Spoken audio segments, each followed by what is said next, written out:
নৱবৰ্ষত চৰকাৰী কৰ্মচাৰীসকলৰ কাৰণে অত্যন্ত সুখবৰ হয়। ছাৰ বাইদেউসকল আপোনালোকে ঠিকেই শুনিছে, কিয়নো আয়ুষ্মান অসম মুখ্যমন্ত্ৰী লোকসেৱক আৰোগ্য যোজনাত য'ত চৰকাৰী কৰ্মচাৰী আৰু পেঞ্চনাৰসকলৰ পৰিয়ালে তেওঁলোকে চিকিৎসা খৰচ যি লাভ কৰিব, সেয়া অনলাইন আবেদন ইতিমধ্যে আৰম্ভ হৈছে। আৰু যাৰ ফলত এয়া চাওক, আঁচনিখন পঞ্জীয়নৰ বাবে প্ৰয়োজনীয় নথিপত্ৰসমূহ আপোনাৰ কৰ্মচাৰীসকলৰ ক্ষেত্ৰত প্ৰযোজ্য হ'ব কৰ্মচাৰীজনৰ প্ৰপত্ৰ, আনহাতে চৰকাৰী পৰিচয় পত্ৰ দিব লাগিব, ধৰক Aadhaar, voter card, driving licence, bank passbook ইত্যাদি।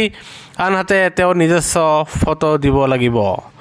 আনহাতে পৰিয়ালৰ লোকৰ ক্ষেত্ৰত দিব লাগিব চৰকাৰী পৰিচয় পত্ৰৰ লগতে Aadhaar, voter card, driving licence, বেংকৰ পাছবুক, ফটো, সম্পৰ্কৰ প্ৰমাণ পত্ৰ। আনহাতে দিব লাগিব পৰিয়ালৰ গ্ৰুপ ফটো। আনহাতে পেঞ্চনাৰসকলৰ ক্ষেত্ৰত দিব লাগিব পেঞ্চনাৰৰ প্ৰপত্ৰ, মানে PPOৰ প্ৰতিলিপি, তাৰমানে পেঞ্চন পে'মেণ্ট অৰ্ডাৰ, সেইখন দিব লাগিব। চৰকাৰী পৰিচয় পত্ৰৰ লগতে Aadhaar, voter card, driving licence, passbook দিব লাগিব। নিজস্ব ফটো দিব লাগিব। পত্নীৰ সৈতে সম্পৰ্কৰ প্ৰমাণ পত্ৰ।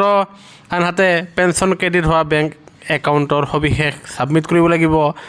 যাৰ ফলত পেঞ্চনাৰসকলৰ লগতে আপোনাৰ কৰ্মচাৰীসকলে তেওঁলোকৰ অভিভাৱকৰ নাইবা ল'ৰা ছোৱালীৰ নামত যি চিকিৎসাজনিত খৰচ লাভ কৰিব। আৰু ইতিমধ্যে অনলাইন আবেদন আৰম্ভ হৈছে আৰু এইখিনি গুৰুত্বপূৰ্ণ নথিখিনি লাগিব। সেয়েহে এনেকুৱা ধৰণৰ শেহতীয়া খবৰসমূহ পাবলৈ আপোনালোকে নিশ্চয় আমাৰ চেনেলটো লাইক, শ্বেয়াৰ আৰু ছাবস্ক্ৰাইব কৰিবলৈ নাপাহৰিব। ভিডিঅ'টো চাবৰ বাবে ধন্যবাদ।